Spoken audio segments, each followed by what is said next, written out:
آئینہ دیکھتے. ہمارے نوجوان بھی سارا دن آئینے کے آگے کھڑے رہتے ہیں، کبھی بال اس طرح کے بناتے ہیں، کبھی اس طرح کے.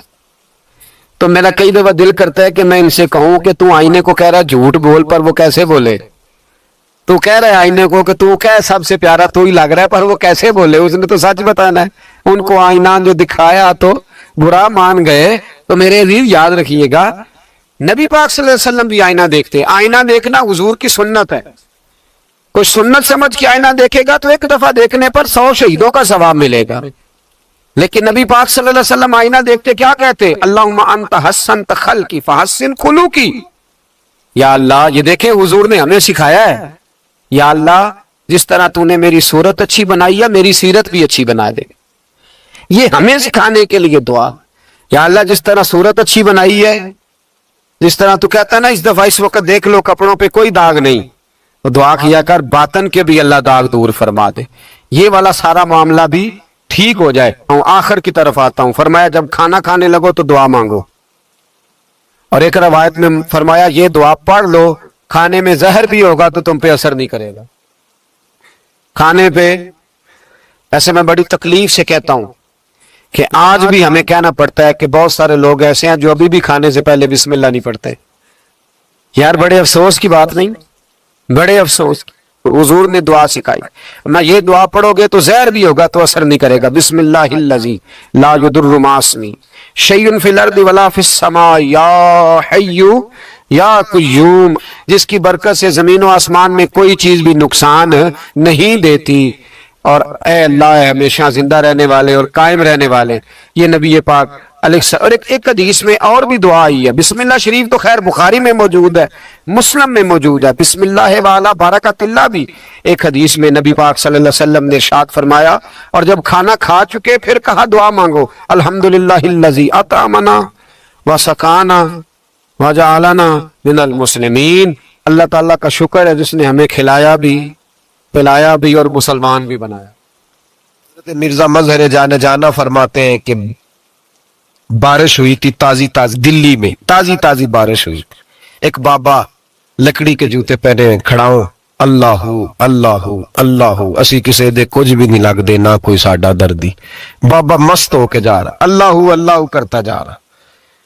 ایک طوائف اپنے کوٹھے سے اتر کے تو سیڑھیوں پہ بیٹھی تھی، ساتھ اس کا یار بھی بیٹھا تھا. بابا اپنی مستی میں جا رہا تو بابا جی کے پیروں سے کچھ مٹی اڑی تو اس عورت کے کپڑوں پہ پڑ گئی. پرواہ نہیں، بزرگ گزر رہے. وہ یار اس کا دوڑا ہوا آیا، اس نے آ کے تھپڑ مارا.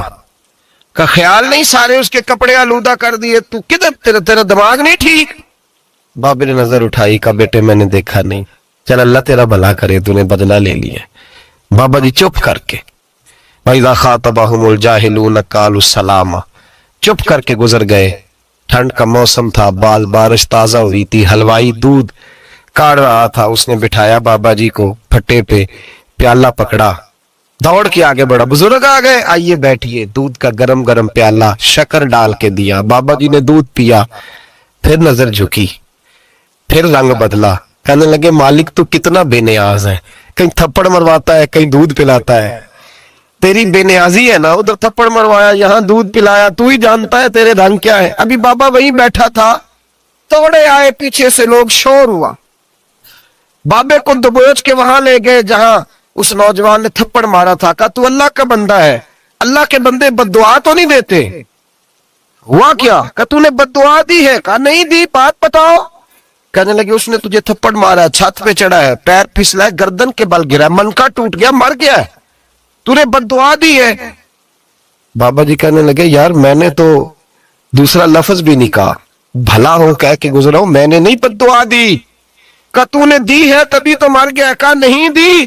کہا بابا تو بزرگ آدمی ہے، سچ بول. تو بابا جی کہنے لگے سچ سنو. پھر میں آ رہا تھا، میرے پیروں سے مٹی اڑی، اس کے یار کے کپڑوں پہ پڑی، اسے برا لگا، اس نے مجھے مارا. جب اس نے مجھے مارا تو میں کوئی لاوارث تو نہیں تھا، مجھے دشمنوں نہ چھیڑو، میرا ہے کوئی جہاں میں ابھی پکار لوں گا، نہیں دور ہے مدینہ. اس نے مجھے مارا تو میں کوئی لاوارث تھا کہ میرا بدلہ کوئی نہ لیتا. اس نے مجھے مارا ہے تو میرے یار کو برا لگا ہے تو اس نے اسے مار دیا ہے، میری تو غلطی کوئی نہیں، یاروں کا جھگڑا ہے. یہ تو دوستوں کا جھگڑا ہے, یہ تو یاروں کا جھگڑا ہے, کوئی غلطی نہیں میری, کوئی غلطی نہیں. خش خش جنہ قدر نہیں میرا, اے میرے صاحب نو وڈیاں, میں تے گلیاں دا روڑا کوڑا, میں گلیاں دا روڑا کوڑا, مینوں محل چڑھایا ہے سائیاں, مینوں محل چڑھایا ہے سائیاں.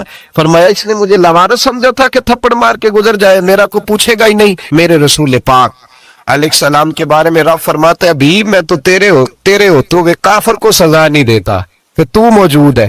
یاد رکھیں حضرت فضیل بن عیاض فرماتے ہیں ایک جوان تھا, مسجد میں آیا, لوگوں سے کہنے لگا روٹی کھلاؤ, کسی نے توجہ نہ کی. اس نے کہا میں رب رب بتانے والا ہوں, میری طرف دیکھو تو صحیح. کسی شخص نے خیال ہی نہ کیا. پھر اس نے کہا یار تھوڑا سوچو. نمازیوں سے کہا, اہل علاقہ سے کہا, انہوں نے کہا تیری طرح کے بڑے درویش دیکھیں.